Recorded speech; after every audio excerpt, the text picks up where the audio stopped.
মানে সব তো মানে আল্লাহ মাফ করুক, অধিকাংশ হলো অমুক দল তমুক দলের মুরব্বী, ইসলামিক দল, বেশিরভাগ মুরব্বী আল্লাহ মাফ করুক আমাদের দেশে হালত বলি, বেশিরভাগ হলো দালাল আর বাটপার, বেশিরভাগ মানে আকসার, মানে অল্প সংখ্যক মুষ্টিময় মুরব্বী হাতে গোনা আছে যারা কিনা আওয়ামী লীগ বলেন বিএনপি বলেন কারোর সাথে আলহামদুলিল্লাহ আমাদের মুরব্বীদের কয়েকজন আছে যারা কিনা কখনো আপোষ করেন নাই।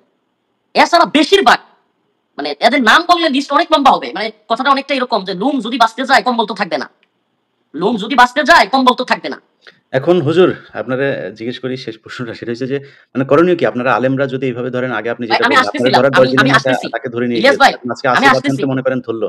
ধরার পরে আপনাদের মানে যে ওনার বিরুদ্ধে মামলাটা হলো, এটা নিয়ে যদি আপনারা অ্যাকশনে না যান, কালকে তো আপনাদের বিরুদ্ধেও সেই একই হ্যাঁ আমার নামে বিজয় আগামী করবে। দিনে আল্লাহ মাফ করুক আমার নামে মামলা হবে।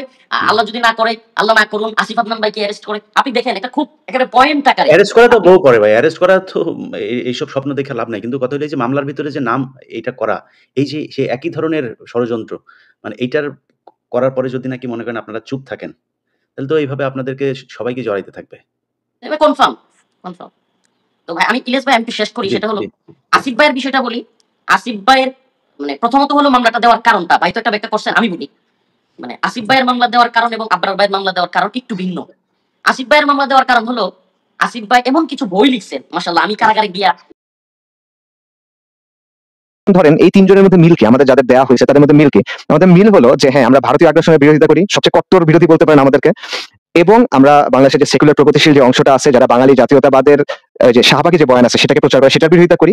পাশাপাশি আমরা আমেরিকান বা পাশ্চাত্যের যে অপসংস্কৃতি, জাহিলি সংস্কৃতি, সেটার বিরুদ্ধে বলি, যেমন মনে করেন এলজিবিটি, ট্রান্সজেন্ডার, এই বিষয়গুলোর বিরুদ্ধে বলি। আমরা সবাই মানবাধিকার কমিশনের যে অফিস হচ্ছে এটার বিরুদ্ধে প্রতিবাদ করছি, সবার আগে করছি। অক্টোবরে যখন প্রতিবাদ হয়েছে সবার আগে মনে করেন যারা প্রতিবাদ করছে আমি তাদের মধ্যে ছিলাম। সো এমন একটা বিষয় হতে পারে যে মনে করেন এই পরাশক্তি আমেরিকার মতো পাওয়ার যখন রাষ্ট্রকে এসে বলে যে এই বিষয়ে তোমাদের একটু মনোযোগ দেওয়া দরকার, তো ওই কথাই তো পুরো রাষ্ট্রযন্ত্রের ভেতরে অ্যাম্পলিফাইড হয়। তো আমেরিকাই কথা বলছে, আমেরিকাকে খুশি করতে হবে, ওই জায়গা থেকে মনে করেন কেউ আচ্ছা মামলার মধ্যে নাম ঢুকাই দাও, এই জিনিসও হইতে পারে, আল্লাহ ভালো জানে। বাকি এই জিনিসটা যদি একবার এস্টাবলিশড হয়ে যায়, আজকে এটা আসিফ আদনান হতে পারে, রেজাল্ট আবরার হতে পারে, এটা পরবর্তী থেকে অন্যজন হবে।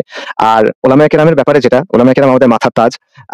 আসলে গত 17 বছরের মধ্যে যেই দমন পীড়ন নির্যাতন পুরো দেশের মধ্যে চলছে, পুরো দেশেও আসলে কয়জন কথা বলতে পারছে?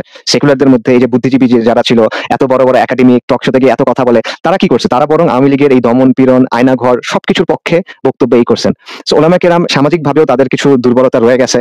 পাশাপাশি মনে করেন গতানুগতিক রাজনীতির জায়গাটা এমন যে এখানে যারা যান তাদের নানা ধরনের মানে কি বলা যায়, মানে মাজুরিয়াত চলে আসে, মানে তাদের জন্য নানা ধরনের অবস্টাকলস কাজ করে, কনস্ট্রেন্টস কাজ করে, এটা হয়তো বা তাদের জন্য আছে। বাকি কথা হলো যে